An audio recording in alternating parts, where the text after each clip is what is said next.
Welcome to Haunt Weekly.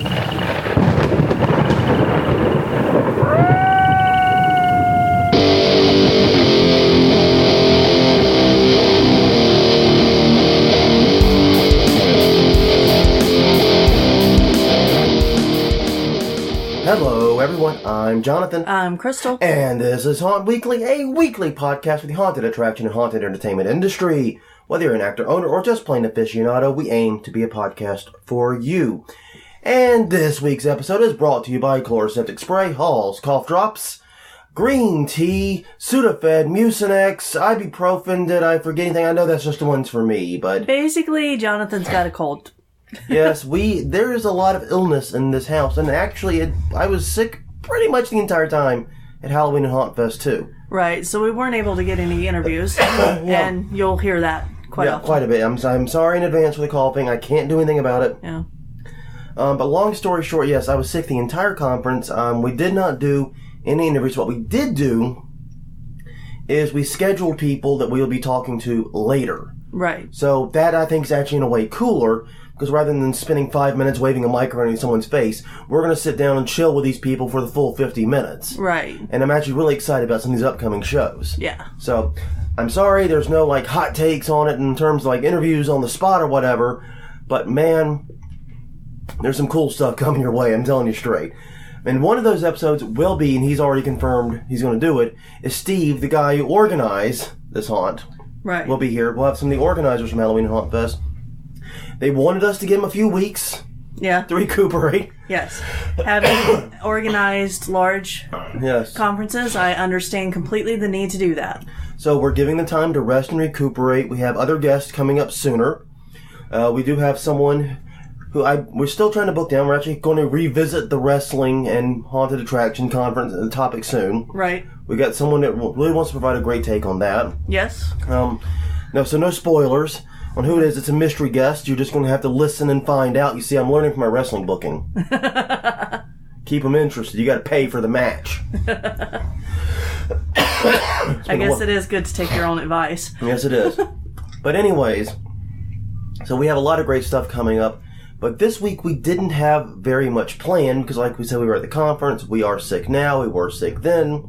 Yeah. So the best thing I think we could do is do sort of a recap of our experience at Halloween and Hauntfest. Right. Talk about what we saw, what we did, what we liked, things we think might be able to be improved next time around. Yeah. And then bring Steve on sometime later to talk about his vision for the conference and where he's going with it. And I'll just jam, basically, is the idea. Sounds good. So I wanted to lay our experience out first, sort of our cards on the table. And honestly, the cards are all pretty good. Mostly for pretty much the most part, at the very least, they're good. So we got a lot to go over today. We don't have show notes for the first time in history due to illness and not being able to really find time with the conferencing. At least in a long time. But yeah. But we have a lot to go over. We've been sort of talking about this nonstop since we got out of the conference. I don't think it'll be much of a challenge to fill another 40 to 50 minutes. Yeah, hopefully. But first, we do have conference reminders. We do. Crystal, will you do the honors? I will. September 8th through 10th is Mask Fest at Indianapolis, Indiana, in the Marriott Indianapolis East.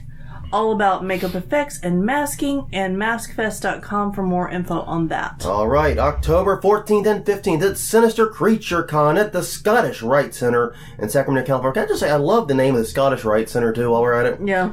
It includes all things horror, including filmmakers, makeup artists, haunted attraction engineers, and actors. It is sponsored in part by the Cemeterium Haunted House, finally got it right on first go, and the Dire World Scare Park. Featured guests include Ted Raimi, Scott McDonald, Marky Ramone, and Uwe Boll. Learn more at SinisterCreatureConSacramento.com, California. Got through the domain without coughing. Awesome. All right. Then November 9th and 11th, so just after season, Legendary Haunt Tour will be happening in Philadelphia, PA, Crown Plaza, Philadelphia, touring Field of Screams, Bates Motel, and Haunted Hayride, Reaper's Revenge. Legendary Haunt Tour with 2ts.com. Yes, talking to other haunters, both at the conference and elsewhere. Yeah. This is a big one to go to. This is rapidly becoming a major industry convention here. Yeah, I think it's probably been on everybody's radar for a while, but most of the people I talked to at the conference are going to Legendary. Yeah. And I think that's one of the things. If you want to attract like pro haunters, haunt tours is the ticket. Yes. I think that's one of the tickets. Yes. Okay, but our final conference is HauntCon and / Halloween and Party Expo because they're merged now. Yeah, they need to come up with a new name that merges. That doesn't go on for 3 weeks? Yes. It will be in New Orleans, Louisiana, January 12th through 15th. At the Ernest N. Memorial Convention Center right along the beautiful riverfront here in New Orleans. It is such a gorgeous location. I'm really just making this up as I go now. I know. You're stalling for time. And you can learn more at hauntcon.com. Mm-hmm. But yes, that is the upcoming conferences. And that brings us to Halloween and Hauntfest. It does. Which was, of course, in Mesquite, Texas, just outside of Dallas. Right. And, you know, it was kind of I realized after we were booking our travel, it was a little bit of a weird location. Mm-hmm. Yeah. Because we flew Southwest, so that meant we landed in Love Field Airport, which is pretty adjacent to downtown. It's pretty close to downtown Dallas. It's the closer of the two airports in downtown. But even from there, it was a 30-minute Uber ride or taxi ride to Mesquite. Yeah, it was. Yeah, it was quite a ways away from the hotel. So this is the feeling I got initially based on the travel arrangements we made is this seems to be very much a locals conference. It does. It seemed to be, I think there were some people from Galveston and Houston. Mm-hmm. They were there being very concerned about what was going on at home. No, obviously. And by the way, to that note, our hearts, thoughts as New Orleanians. Yeah. Brothers in hurricanes, you have our love and support. Yeah. Please, if there's anything, if anyone out there listening to this needs help, let us know. And we'll do what we can. We'll put the call out. We'll assist in absolutely any way we can. Yep. But please continue. Sorry.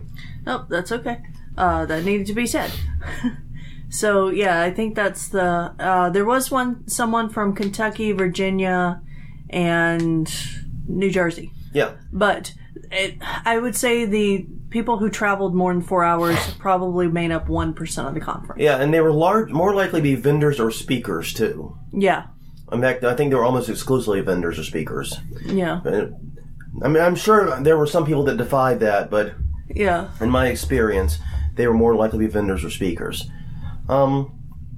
Which, I mean, a locals conference is just fine. Dallas is a huge area, and obviously it's a short drive to Houston. Right, and well, there were short drive in big air quotes, but yeah, and there are a lot of haunted attractions around there. Mm-hmm. So it makes sense to have it there. Mm-hmm. Because it's centrally located for a lot of people. Yeah, and it also can reach into like eastern Louisiana. Right. Especially like the Shreveport area there along I-20. Yeah. Yeah. So you can get, I mean, not eastern, western Louisiana, Jonathan. Directions matter. Yeah, it's okay. It's been a long few days, and there's illness and all this stuff, so yeah. But long and short of it is, it was definitely, it had a more locals vibe to it. We arrived on Friday, which may have been a bit of a mistake. We actually arrived there Thursday night and for Friday morning. Right. Because we weren't participating in any of the Friday workshops.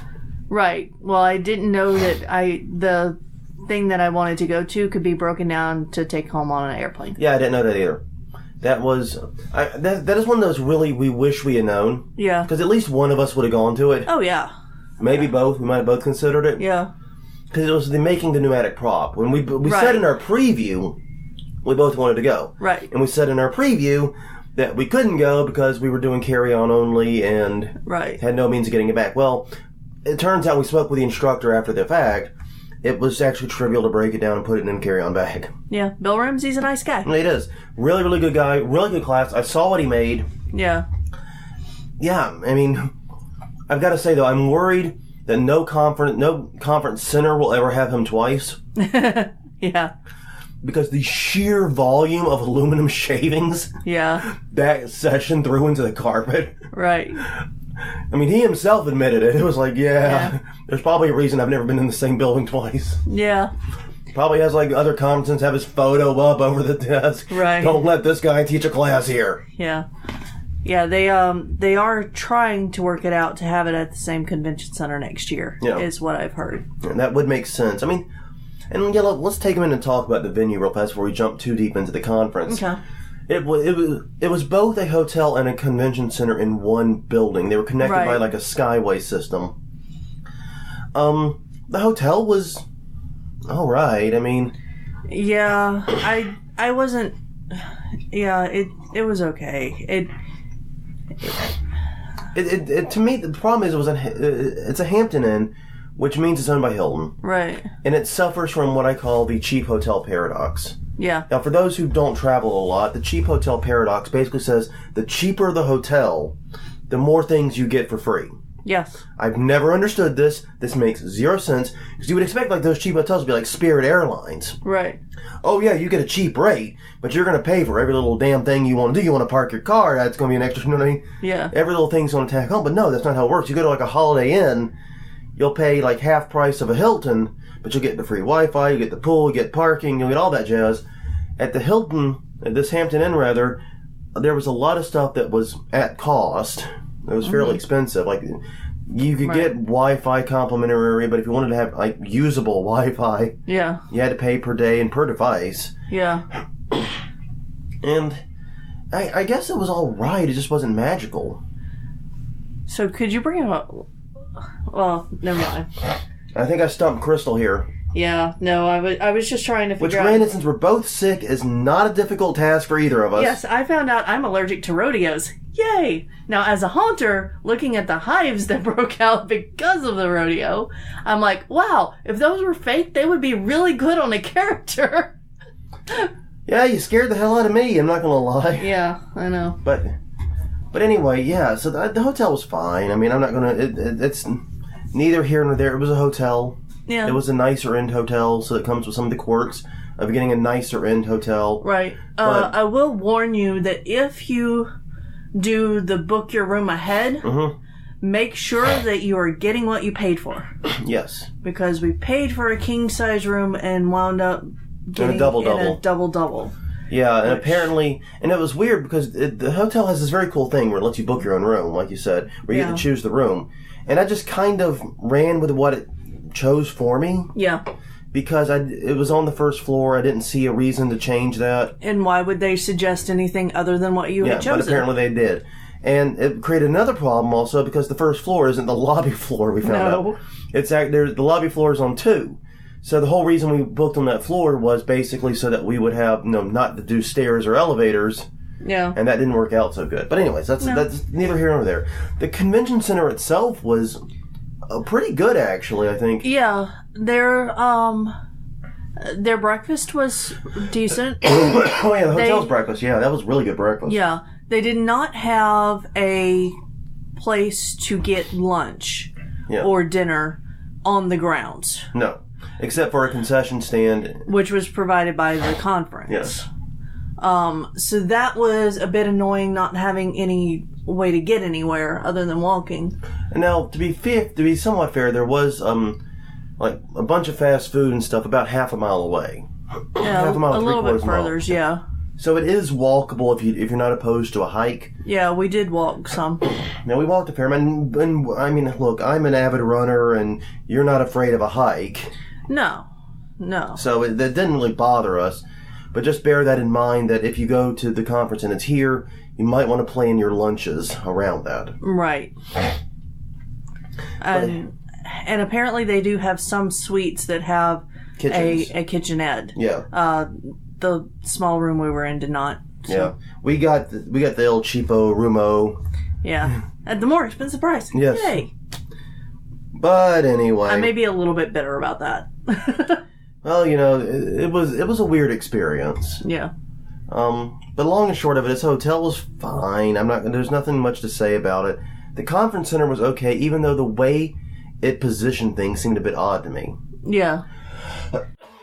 Yeah, because you had the conference floor on one side of the building, and then 2 ballrooms that had various interesting things going on while we were there. We'll talk about that in a minute. And then we had the classrooms on the other side of the ballrooms. Yeah. So there was no way to get directly from the showroom floor to the classrooms. Yeah, it was basically, I would say, a 2 to 3 minute walk. Yeah. To get from the showroom floor to the classroom. It's not super long. Yeah. But it's not something I've seen at a lot of other conferences I've been to. Right. And I've done a lot of conferences. You have. And with tight schedules, if you were going to something on the main floor for a class there, and then want to take a class in a classroom, then you've got to figure out that time. And also, it's kind of a mental barrier, too. Right. Because if you're on the trade show floor, you're looking at stuff, and someone says, hey, in 5 minutes or whatever, there's a class on so-and-so, and they go, oh, yeah, I want to take that class, but all the way over there. Yeah. It might dissuade you, especially if you're in the middle of a conversation, in the middle of looking at something. Yeah. There's a mental barrier there, too, I think. Yeah, it's like having bridges in a city. Yeah, exactly. We didn't realize that Belle Chase was only 10 minutes away because you have to cross a bridge. Yes, and, well, we're across the river from the rest of the city, and no one wants to come visit us because we're in Algiers, and it's like... it's 5 minutes like, away. Literally, you live uptown, you could be here in 10 minutes. I mean, you could be here quicker than I could be in other parts of Algiers, but... Yeah. Anyways. But it's one of those mental barriers, too. But still, the convention center itself, I thought, was pretty nice. Yeah. As you noted, there were some interesting things going on at the same time as our conference. Yeah. And here's the thing. I get it. I've been to enough conferences to know that a large convention center will book multiple things the same weekend. Godspeed. That's fine. That's great. Right. But the problem was, with the way it was laid out, the way we just described the layout, there was no way for the different events to miss one another. Right. Right. If you were looking at it as a U, everybody that wasn't involved in the haunt industry was in the top of the U. Yeah, it was in the center of the U part, and we were literally surrounding them on all sides. We're going to attack! Ha ha! And let's see, Friday night they had a wedding, a very, very large wedding. Yes. Very large, very nice wedding, I might add. They looked like they were doing it upright. And they also had Friday night the class reunion. Yes. In one of the classrooms, so we would go on to use the next day. Both of those were interesting. The class reunion seemed kind of amused by us. Yeah. The wedding was actively displeased that the freaks were in that building. Yes. Yeah. Comically, like there were stories of like the bride like going on the long side of the hotel lobby then to avoid being like near the haunty people. Yeah. Yeah, it was amusing. It's like, I'm sympathetic. This is her special night, and I get all that. But at the same time, it's like, we're just haunters, man. We're just people here for a convention and a good time. And it wasn't even that big of a crowd Friday night for us. Yeah. I mean, only like a few dozen of the students were there tops. Yeah. Most of the people there were instructors and speakers and vendors. Right. Which actually brings us to the Friday Night Mixer, which was basically the vendors, speakers, and handful of students who were there early. Right. And it was a nice little mixer, I gotta say. Yeah, it was fun. There were games and and food, so, you didn't have to eat too much. They gave us, it was tortillas, wasn't it? Yeah. Make your own tortilla, build your own tortillas. Yeah, or nachos. Or nachos, yeah. Yeah. Yeah, and they had some of the best guacamole. Because it's Texas, of course, they're going to have good guacamole. You cannot get away with bad guacamole in Texas. And there was also one free drink per person, and I felt terrible because that was right around the time I really started feeling bad. Yeah. Was right then. And I could enjoy absolutely jack of it all. Yeah, we actually, because of illness, did not stay up and talk as much as we would have liked any of the days. Yeah, any of the days at all. Because my talk was at 10:30. It was first thing the next morning. Right. And so it's like, okay, yeah, that's not... I'm not like in danger of waking up with a hangover and missing my talk. No. That's not the problem. But it's like, I feel so bad right now. I'm not sure if I'm going to be... I might be a cast member of The Walking Dead. Yeah. Whenever I wake up. I don't know how it's going to go. So basically, it's a situation where I drugged myself like mad the night before. Still struggled to sleep. Yeah. But drugged myself like crazy. Woke up in the morning. Woke up about 2 hours before my talk. Yeah. Took a steam shower. Did everything. I sat there in the bathroom of the hotel, which, by the way, was very nice. The things we're going to complain about the shower was, the whole bathroom setup was great. So I'm sitting there in the shower trying to breathe in all the steam I can to feel better, doing chloroseptic spray, doing cough drops. Yeah, because I hiked over while you were in there. Yeah. To get the chloroseptic and stuff. So. Yeah, she braved the elements in the relatively early morning Texas to bring me more medicine. Yeah. And decongest and take everything I can. And then we got to my first talk, and there was no one there. Yep. Now, the lesson we learned, what we found out, was the trade show floor opened at the exact same time as the first talks were scheduled to begin. Right.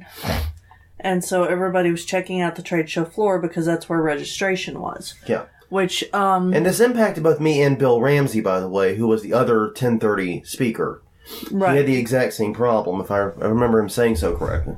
Yeah. And basically no one showed up. They made announcements on the trade show floor, and then we both got pretty decent groups. Right. I mean, I'm not expecting to blow the doors off with a copyright and trademark for Haunters talk, but we still got about 12 people in there total. Yeah. I'm not going to complain about that. Right. It ended up being a fairly decent crowd for this type of thing. Yeah. But yeah, we got a late start. Yeah, it did point out to me why South by Southwest has the first day of classes before the trade show floor even opens. Yeah. They don't open theirs until the afternoon of the second day. So when most of the classes have ended for that day. And you're talking about South by Southwest Interactive specifically with this. Yeah. Yeah. No, that's the only one I've been to. So. Yeah, I know. It's the only one I've been to, but there are people out there in the music and music and film industry going, not my South by Southwest. Okay. I can practically hear them. Sorry. I can practically hear them because they've done it to me. Yeah. But anyway, so the talk went off. I thought it went pretty well overall, despite my illness. I was thrown for a loop. I obviously wasn't at full mental faculties. Right. But got through it. No major screw-ups, no major errors. Honestly, if I were going to give myself a grade, it'd be like a 6 out of 10. Yeah. I'm usually like an 8 or a 9. My performance is usually really solid. I didn't feel like I did that good this time. Yeah. If I'm going to be honest. But at this point, you and I split up after my talk. Yes. Because you had gotten volunteered. Yes. Or voluntold. I'm not sure which it was. It thread kind the of line. Both. It thread the line between the two. Well, because some of the classes were canceled, unfortunately, due to people not being able to get to the conference because they lived in the Houston area, in southern Texas. The classes that I wanted to take weren't available. So some of them were at least. Yeah. Some of them weren't available. So it made sense to split up. So yes, if you saw the little video that I posted, I was inside the haunted house scaring people. Yeah, this was one of those things that I did not know was going to happen. I don't think anyone knew was going to happen. Okay, so the guy who put it together knew 24 hours before. He built that little thing in 24 hours. Hey, we got to give mad props on this one. Yeah. To build a haunted house of any size. Right. Even with pre-made panels, even with hodgepodge design, anything. To design and build a haunted house in 24 hours. Yeah. That's, whew. Yeah, it was 24 panels. They thought the truck that they were bringing over was 48. So Easy mistake. That was apparently a different trailer. But honestly, I don't know if they could have assembled 48 panels in that time. Or gotten the volunteers for it. Yeah. Because they were getting volunteers. On the show floor, basically. Yeah, on the show floor the day it was supposed to open. Yeah, I mean, honestly... It was kind of cray. Honestly, I think it was about as big as it could be under the circumstances. Yeah. And it was a little 1-minute walk through haunted house. Yeah. And you were acting in it, scaring the spooky people of the conference. Yes. I first worked the drop panel, so if you saw somebody pop out really quick and then go back, that mask was horrible. I will not name the mask maker because I don't remember who it was. I would name you, but I couldn't be bothered to remember. No, I wouldn't do that because I think it would look great on a wall. But for practical use, having no place to breathe and being made out of hard resin, it was... That seems to be an unfortunate trend in mask making. Yeah. These days, it's masks that look really good in photographs and on displays, but are absolute garbage to wear. Yeah, it was ill-fitted, and, it wasn't my best job, so I actually got someone else, because there were several people from Fearphobia there, asked one of them, could they take the drop panel for the rest of the run? So I only did that for the first 30 minutes. And I actually, since they didn't ask me to play a victim, which, yay for them, I played a victim in the first room to distract for the drop Yeah, and panel. that was actually your first job ever in a haunted house. Yes. Was playing a victim. Well, first it was a guide. Oh, that's right. You were a guide first. I I forgot. was a guide for like 3 hours, and then everybody was getting scared of me looking at them, so they put me in a victim role. Yeah, I don't really understand. If you're scared, okay, guided haunted houses are more or less a thing of the past. I think we worked in the last one ever. Yeah, probably. Well, no, because Lafitte does it. Oh, that's true. Okay, but one of the last ones ever. Yeah. And yeah, you got scares as the guide when you. Yeah, but I had that same effect on people in high school, so Yeah. it's that piercing glare is what it was described as. Welcome to my world, dear listener. Welcome to my world. Yeah. Regardless, though, so you did the victim role, and that seemed to go pretty well for the rest of the day. Yeah, it did. It was Did you get a lot of people coming through? yeah, we probably got 50 to 60 people in the 3 hours. Yeah, and it was actually probably more like 2.5 hours, because there were several breaks. Yeah. Because people were trying to get food. And you have to understand this was something that was not announced. It was off kind of to the side and to the back of the trade show floor. You really kind of had to stumble upon it. Yeah. Yeah. Yeah, it was announced over the loudspeakers after it was opened, but it was not on any program. No. Because like you said, it was set up and decided upon basically 24 hours in advance. Yeah.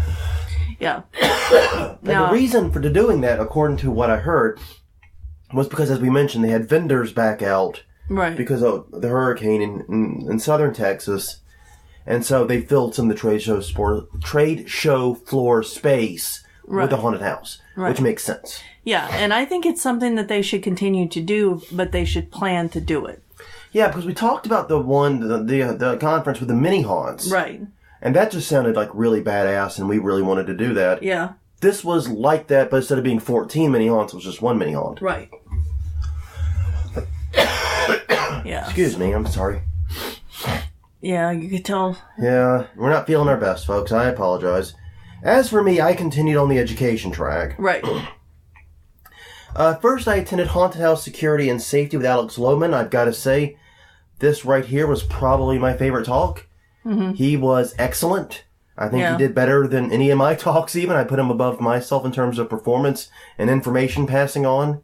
Right. He is with Reindeer Manor, and my God, this haunt definitely has safety and security down pat from what he described. Yeah. He described his system for light switches. I won't go into it. We could spend the full 50 minutes just on discussing that. I want to get him on the podcast. Yeah. Because I think he could tell the story. I know he could tell the story way better than I can. But the long and short of it is every actor has the ability to signal security through a light switch. They also have the ability to signal there is a fire. Right. And it is brilliant. It is elegant. It is simple. And it's just effective. And he also talks about some of the challenges he ran into.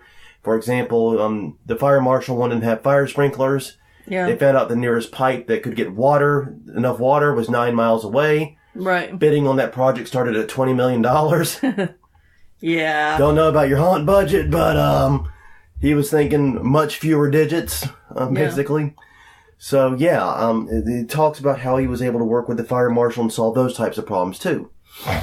Yeah. Very, very good talk. And actually, I went to the social media marketing before for the Common Man. Oh, that's right, you did. I went to. Oh, that's play right. in I'd forgotten that. God, it's okay. Illness is crippling us. It's okay. No, but that only had 3 people in it, so it was more of a really quick.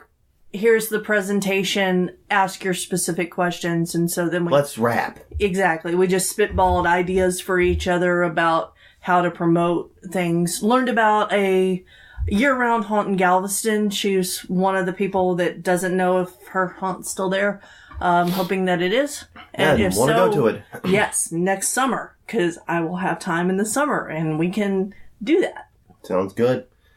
I went after that, and this is where we broke, actually. Yes. I screwed that up. It's okay. But then we separated. You went and did the haunty thingy, and I guess we were both doing haunty thingies, but... Yes, I went and scared people. Or tried to. Well, I went and scared people, too, though it was with my cough. Well, yeah. But I did 40 years of haunting from the pre-pro era to the present day with Sean McCarthy. Mm-hmm. And this talk was interesting, because this is clearly a guy who... He speaks like a war veteran when talking about the history of his industry. Yeah. He reminds me a little bit, and this is going to sound crazy, of Jim Warfield from Raven's Grin Inn, and his ability to ramble and go on and just take these diversions and so forth and lead you down these weird paths. The thing about it for me is I don't really know how much information I got out of it that was new to me. Right. Because I've been a pretty big student of the haunt history. Right. We both look into that quite often. There was some stuff about like the personal conflicts between various haunters and haunter groups I didn't know about because they're not the type of things you put in a history retrospective. It's not, and a lot of it goes into the rumor gossip area. So if you're not one of the players, then we probably aren't going to listen to it. And we really wouldn't care normally, but it was still interesting. But I gotta say, the thing that I found so interesting about this talk was they were giving out Fright Props catalogs like candy at this conference. They were in every room, at damn near every booth. They were everywhere. That's because they didn't have a booth of their own. That was something that was talked about. But Fright Props catalogs were everywhere, including in every speaker's room. And he absolutely went on about how, 40 years ago, you didn't have these catalogs where you could just order anything you wanted for your haunt. You had to either make it from stuff you could buy at a hardware store, or you had to know a guy that knew a guy and get you the hookup. And so, it was an interesting retrospective to look at how haunting has grown and changed. And, maybe, I don't know, it gave me some fuel for thought in terms of maybe some future direction in the industry. Mm-hmm. But all in all, it was more of just a story time thing. It was interesting more from I guess you would say an emotional standpoint than an intellectual one. Okay. And then after that, I went to Haunt Building on a Budget with Roger Hayes because I completely forgot I sat through his presentation at HauntCon. Yep. Completely forgot. Ran in there. I was late because it was pretty much right after the 40 Years of Haunting. The 40 Years of Haunting ended at 3. Roger Hayes things began at 3. I had to stop, go, get medicine, and then come back and try to sneak in. Yeah. And I was like 5 minutes late, and then I sat down in a hurry and looked up, and he's Roger Hayes with that top hat. It's one of those guys when you look at him. Yeah. Even if you forget his name. Right. Which apparently I did. Yep. You know him immediately upon sight, and I'm like, oh, I've sat in this class. But you know what? It wasn't a bad thing to sit through again. Yeah. He really does have some very, very good ideas on how to build a budget. Now, I'll say one thing he did do is he made me want to buy his book. Yeah. Very much badly. And I'll probably consider doing that because he does seem to have some great advice and some great ideas on how to do this on the cheap. How to avoid, even if you're a home haunt, avoid problems with fire marshals. How to, avoid conflicts and how to upcycle, recycle, and things like that. He is one of those, because in this industry we have a handful of masters of the true budget haunting. Yeah. And I think he's one of them. So, not a bad class to go through a second time. Just didn't realize I was going to do it until I got in there. Right. And that was it for me on that day. I know you scared for a little while longer. You scared pretty much until the trade show floor closed. Until about 4:30 or 5. Yeah, I know there was a little bit of time I had to roam around the trade show floor without you to wait for you. Yeah. But we didn't do much with the trade show that day. No. But after that, we had to go get more medicine. Yeah. Get naps. Right. And get ready to go to the Saturday evening event. Right. Which we were really, really excited about. Yes. Because with the Saturday evening event, you had a choice of two things. you could either do an axe throwing contest, like battle axe throwing, not battle, no, it was lumberjack axe type thing, throwing competition, or an escape room with a live zombie. Right. And of course, I should put the term live in quotes because we know zombies aren't really alive. That's why it's okay to kill them. Yeah. Except when it violates the rules of the escape room, apparently. Yeah. I mean, anyway. So basically, me, you, and about, like, I'd say 18 other people. It's about 20 of us total between the two things. Yeah, there were 17 people on the bus. We pile into the shuttle bus. Yep. And immediately we're having Subway and beer thrown at us. Yes. Which was nice. Yes. And thrown is literal. Thrown is, yes, thrown is literal in this story, yes. Someone might have gotten beamed in the head once, but... By a sandwich, not the beer bottle, to be clear. Yes. To be clear, it was not the beer bottle. That's it was a sandwich. Good distinction.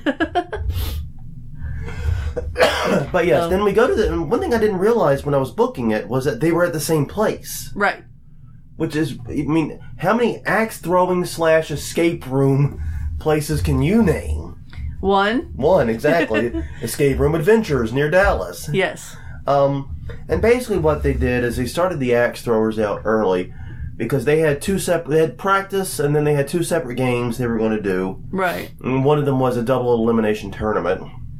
Yeah. And all we had was a 1-hour escape room. Right. With a zombie. But I gotta say, you and I have been wanting to do a zombie escape room like this for a while. Yes. We talked about it, but we had never been able to really piece together a team. Right, because our usual crew that goes with us don't want to be scared by actors. And here's the thing. We are now 10-2 in escape rooms. Yeah. We have built a really goddamn good escape team, I think. Yeah. We're pretty crackerjack. But yeah, part of that is you have a lot of variety in personality, and part of that variety means some people don't like being in scary situations. Right. So you've got to consider those things. So we went in a team of 9, basically, into this escape room, and it was really weird because it's like it was a panel room, and we're standing on the outside of it, and we're like, I wonder how big the room is, and all the haunters start counting the panels. Well, see, it's a 5x5. That's going to mean it's about an 18x18 when we get inside. Yeah. And I'm like, God damn it. People. Yeah.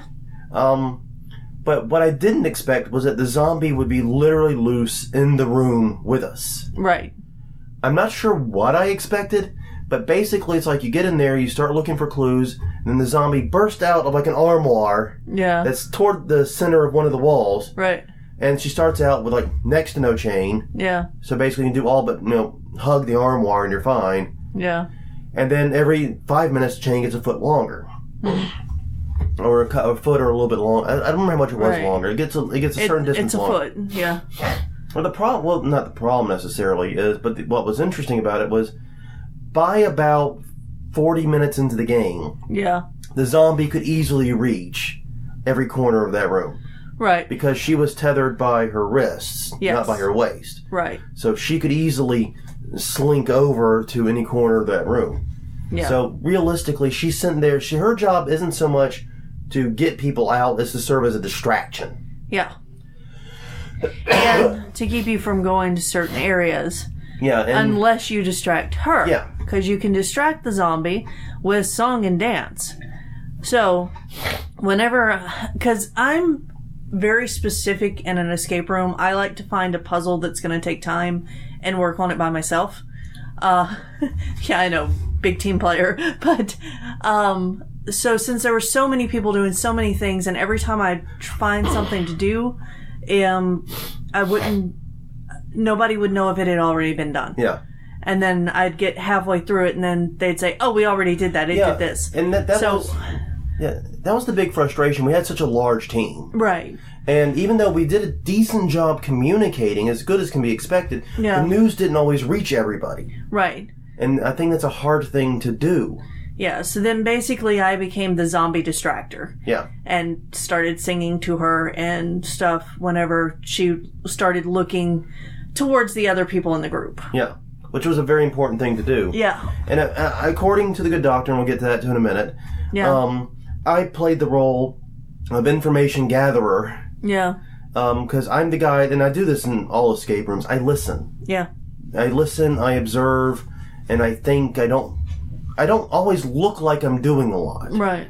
But what I'm doing is gathering all the information I can, so when someone goes, oh God, where's something like this? I'm like, oh, it's right over there. Yep. And that's kind of my bag. I speak rarely, but when I do, it's probably important. Yeah.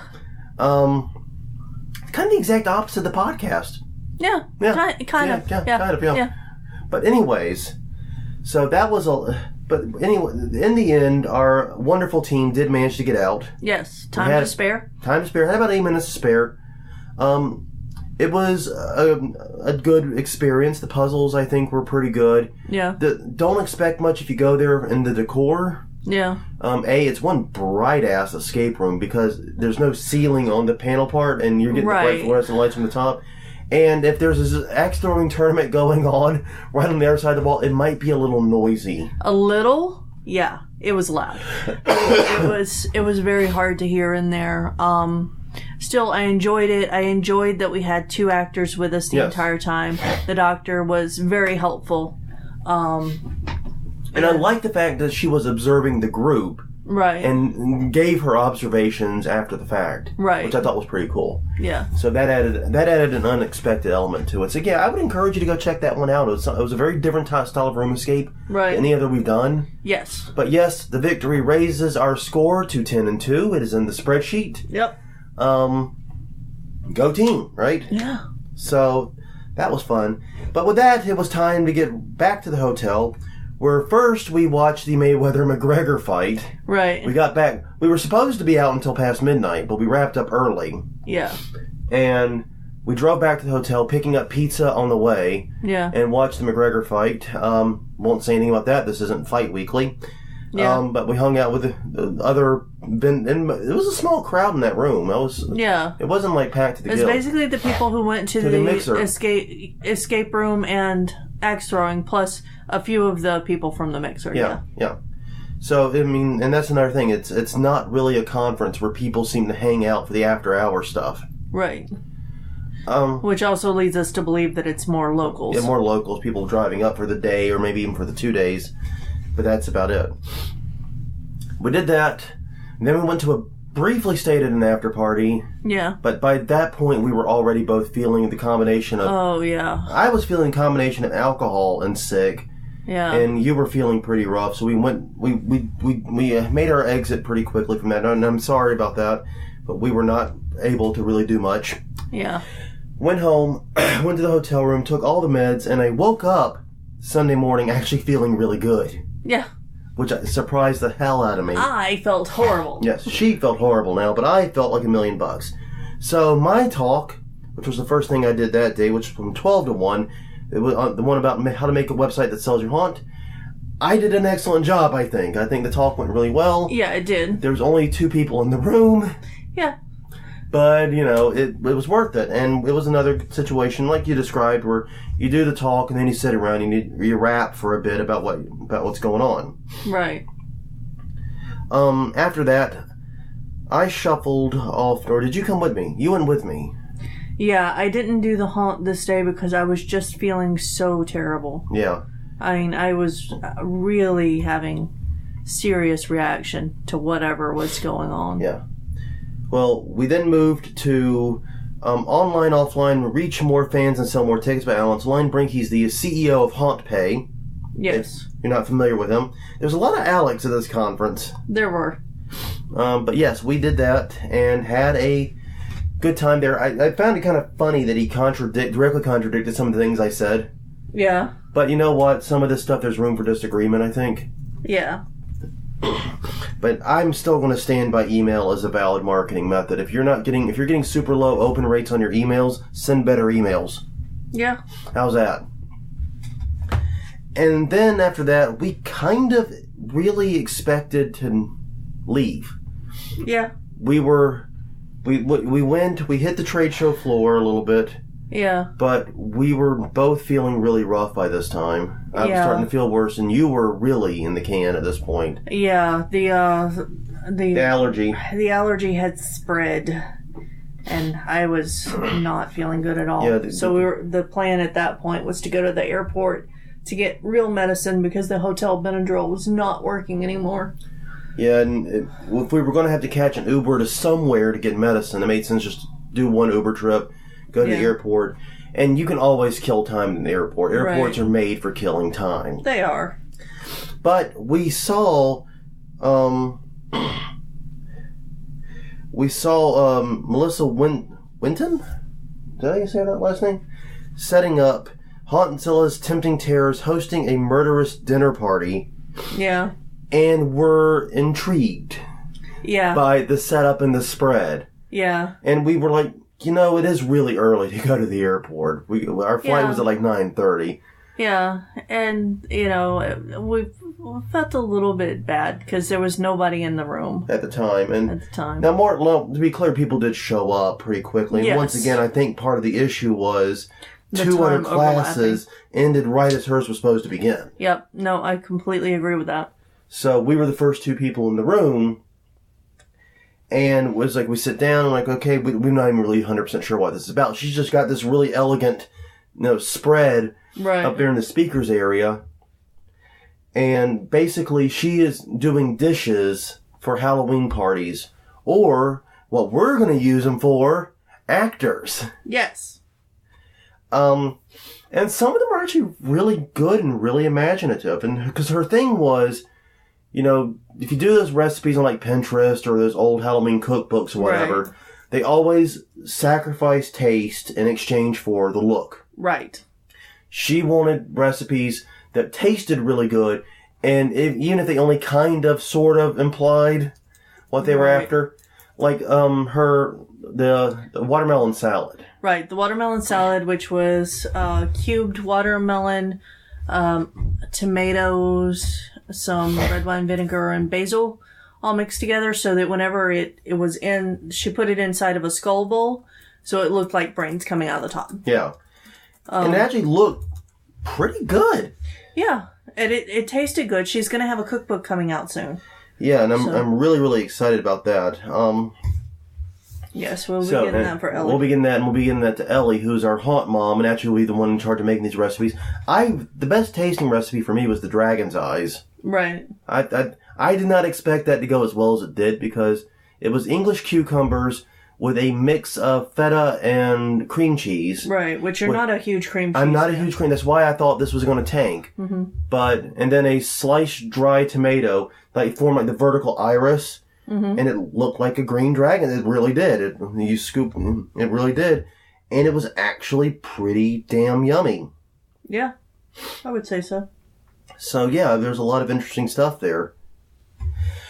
But, yeah, it was, that was the last thing we did. And by the time we were leaving, a lot of other people had showed up, partially for the free food. She'd apparently done this talk last time. Right. And did some of the recipes. And, of course, that got a lot of the guys eager for free food in there, and I don't blame them. But, yeah, it was still a very good talk. And, I'm looking forward to getting my hands on that recipe booklet. Yeah. Because I definitely think some of those could be useful for the actors in our haunt, because they were all finger foodie type stuff. Right. So, very, very cool. Yeah. But, yeah, that pretty much wraps up the conference. After that, we did go to the hotel. Not the hotel, at the airport. We did get you medicine. Right. And we did eventually get on a flight back to New Orleans. Yeah. Though Love Field Airport was a flipping disaster when we got there. Well, that's because 2 airports were closed because of the storm. Yeah, it was utter chaos there. Yeah. And it's not Southwest's fault, but it was really crazy because it was like there was 5 people and a chimpanzee in security. And we get through there, and it's just chaos. It's, you can't even walk around. It's so chaotic. Right. It was like Mardi Gras level chaos in there. Yeah. And it's like, whoa, what is going on? Oh. Because that's just it. Dallas is so far away from the storm. Right. And especially when you're conferencing and all that, you lose sight of what's going on. Yeah. Well, we got a few minutes left. So, talk a little bit about the trade show floor. Did anything really catch your eye? Well, I wanted to give a quick shout out to Jason and his wife were listeners of the podcast who came up and said hello. Yes. Hi. First time we have been recognized at an event. Thank you for giving us that moment. Yes. Well, not the first time we've been recognized at an event. For Haunt Weekly. For Haunt Weekly, yes. Yeah. We've been recognized at events before for less pleasant reasons. Yes.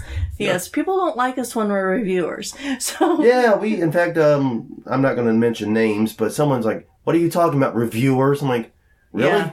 That's all we do is reviewers? Well, that's all he knew us for, so apparently we need to change that. Yeah, not the podcast, not the Haunt Me Run, not all the other stuff. Right. Anyways. Just the reviews. Yeah, and I do want to give my shout out to Stephen Kohlberg, the main organizer, who, like I said, will be on this podcast soon. Right. And to Haley, who was the savior and pulled me going to this together. Right. She helped a lot with the coordination on that. Yeah, she was amazing. And the rest of the team was really nice and helpful too. Yeah, that is the thing. I have never met a nicer team of conference organizers in my life. No. Literally. I'm not kidding, not exaggerating. I've been to probably over 50 conferences now. Right. Zero. These guys, in terms of niceness, take the cake. They win. Yeah, Adam, thank you for letting me work in the haunt. Yes. I had a lot of fun. You did a great job with the timing and supplies that you had.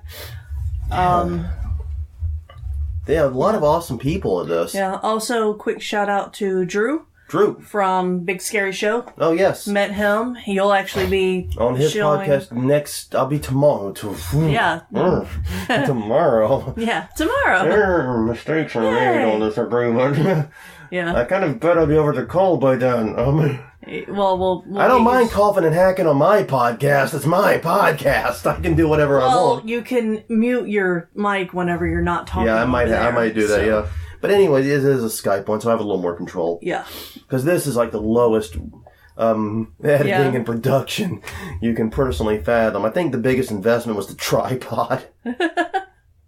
Only because the mic was free. Yes, I know. The recorder was free. Yeah.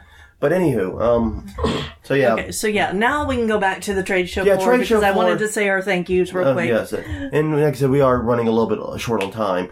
But yeah, anything catch your eye? Anything really big? There were some cool things. Lucifer's lamps. Mm-hmm. I really liked. We actually bought one of the X-rays from them. Yes, I think that was the only purchase we made. That is the only purchase we made. There were a couple of mask makers. There was a woman selling crocheted dolls, which I thought was interesting because I actually wore my knitted monsters hat most of the time. That was in the photo we posted. That's a new business venture for me that I'm trying to soft launch. So, it was interesting to see someone in the same kind of craft. You know, knitting's different than crochet, but it's all yarn art. Yeah. So. I actually like Demented Designs. I'd seen some of their stuff before. Yeah. They brought their clowns and they brought their meat. Yes.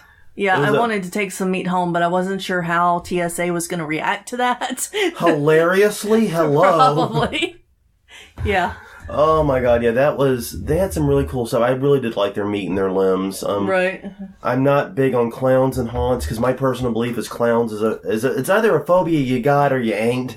Yeah. And if you ain't got it, you're not going to be plussed or bothered by clowns. Yeah, the only place I would put clowns really is in the front yard, because it's a carnival circus thing. Yeah, and then that makes sense. It does go with the carnival thing. But yeah, there was a lot of neat stuff. Now, we didn't get to play with the zombie shooting bus. I think it was just a display. Well, I thought you were supposed to be able to walk on and tour it. But there was never anyone there when we went up to it. Yeah, I think they were just there to promote their zombie shooting experience. Well, they also had representatives from a couple of haunts. Right. Fearphobia and Obscura. Dark Hour was there. Dark Hour. And Obscura, Obscura was the extreme haunt. Right, that was doing a mini experience, but we didn't find out about it until on the bus, because one of the organizers for it were there. She was on our team. Yes. And then Sunday, they did have slots available, but we were just feeling so bad. Both had serious issues, and See, the thing about me is when I get sick, my patience, which is already not the best in the world. Let's not kid ourselves. I am not a patient man. I admit my faults. But my patience drops to nothing. Yeah. I have zero tolerance for anyone's bull in the world. Yeah. Any slight, anything will set me off, it seems like. Yeah. And so I could just see me in an extreme haunt saying, okay, everyone touch you and ask all these intimate questions, and I just totally go off on these people and probably flip who's afraid of who pretty quickly. Probably. That would have been interesting. Flip the script a little bit, but yeah, I could totally see me doing that because that's just, I know my personality when I'm sick. I just don't have the tolerance for it. Yeah. Considering that I was already sick and stuff, I just... yeah, it was not a good thing for either of us to do at that time. No. So yeah, we didn't do that. But yeah, we roamed around. We talked to a lot of the vendors. A lot of neat stuff was on display and on sale. Right. Froggy's Fog was there. Yeah. They're always there. Yeah, I'm trying to remember. I'll have to look up his name. Okay. So it probably won't be in the show notes, but I'll mention him later. He has an Etsy page, and he hand carves little necklaces and things. It was so pretty. And I have a card for him in the other room, so maybe it will be in show notes. Okay, I'll put it in the show notes. But yeah, he was really nice and apparently fairly good at axe throwing, from all tales. Yeah. So. That's how we're judging people now, by how good they are in escape rooms and or axe throwing. Yes. Those are the only two metrics that determine your quality as a human being now. Yeah. Well, and I think that I really liked the bus ride. Yeah. Because that felt like the most networking event. Yeah. Where we actually got to talk to everybody. Because everybody on the bus talked that you were sat next to on the way there. Yeah. And then everybody played musical chairs on the way back and talked to new people. Yeah. So I really liked that. Yeah, that is the thing about the conference that seemed kind of weird to me. It was like HauntCon was all about networking. Yeah. It was like 95% networking. Right. I gave out so many business cards. I made so many contacts at that conference. It is insane. I don't feel like I had that experience at this one because, A, it is a locals conference. A lot of people are just driving up and driving back. They're just coming for the trade show floor or maybe a class or two. Yeah. It didn't seem like a thing where people are staying, and I think one of the reasons for that might be the fact there are no haunt tours. Right.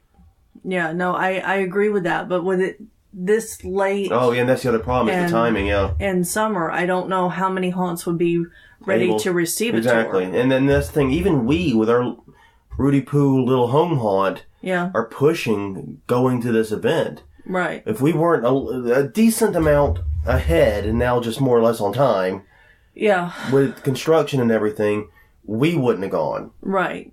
And that does seem the target audience for this is home haunters. Well, home haunters of all stripes. And that actually kind of impacts me a little bit as a speaker because the two talks I gave were more geared toward professional haunters. Right. They like, I know the copyright and trademark talk went really well at HauntCon. Yeah. Everyone loved that talk. It went over, like, I wouldn't say like a fart in church, but...